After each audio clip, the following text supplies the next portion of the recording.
So what I think what was really important, and I'm sort of, again, tying in the fundraising cycle to this, was when I moved here, what is it that we're trying to do?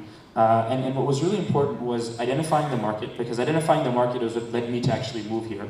And as I mentioned earlier, the idea, sort of, the notion of consumerism that we all know about, the 20, 30 million sort of people that we look at, premium customers in the country, and sort of speaking and servicing those customers. So that's sort of the market opportunity.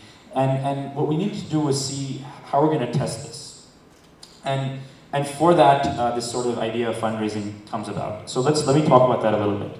So very clearly, and this is not a brand presentation, so I won't go too much into detail, but that Eureka moment was to build an innovative sort of FMCG brand, with innovative products. So what does that mean? So that means, and for us, given that it was ice cream and yogurt, it was creating a robust product pipeline, building a cold chain distribution, which some of you may know is a very pricey and expensive proposition, building distribution, and then creating awareness. Now, in a consumer brand, which is very different from some of the other services industry, awareness is obviously critical. So right off the bat, at this very high level, and mind you, I haven't built the business plan yet at this point. I'm just sort of deciding to move to India, right? We're just working on that. I'm taking you back to 2013. Obviously, it was sort of in the head from the beginning that this is going to require capital. There's going to be money that's going to be required to build it. Now, when I say that very cautiously.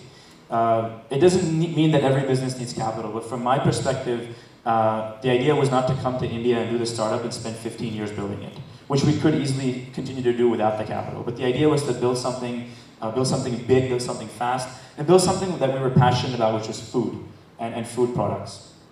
So given that happened, how do we go about sort of bringing this in? So instead of looking at fundraising first, the most important thing for me and my co-founder, who's Chef Ganesh, was bringing in some functional expertise. So I think I talked about this a little bit earlier.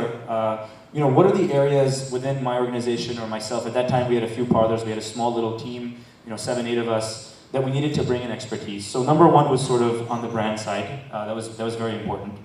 Secondly was on the production side, and I'll talk about these things a little later. The other thing was to build distribution. Building distribution in this country is obviously not an easy thing, but our business success was predicated on that.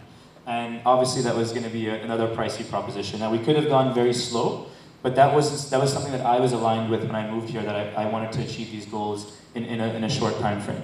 And finally, capacity and technology. So bringing sort of technology for the ice cream making as well as Greek yogurt, and then building out production capacity. So these are sort of the things that came to mind. And I think what hit first and hit home very early for me was that this piece of it, I sort of knew. I knew nothing else. But this piece of it, I knew what I needed to do and what I needed to achieve.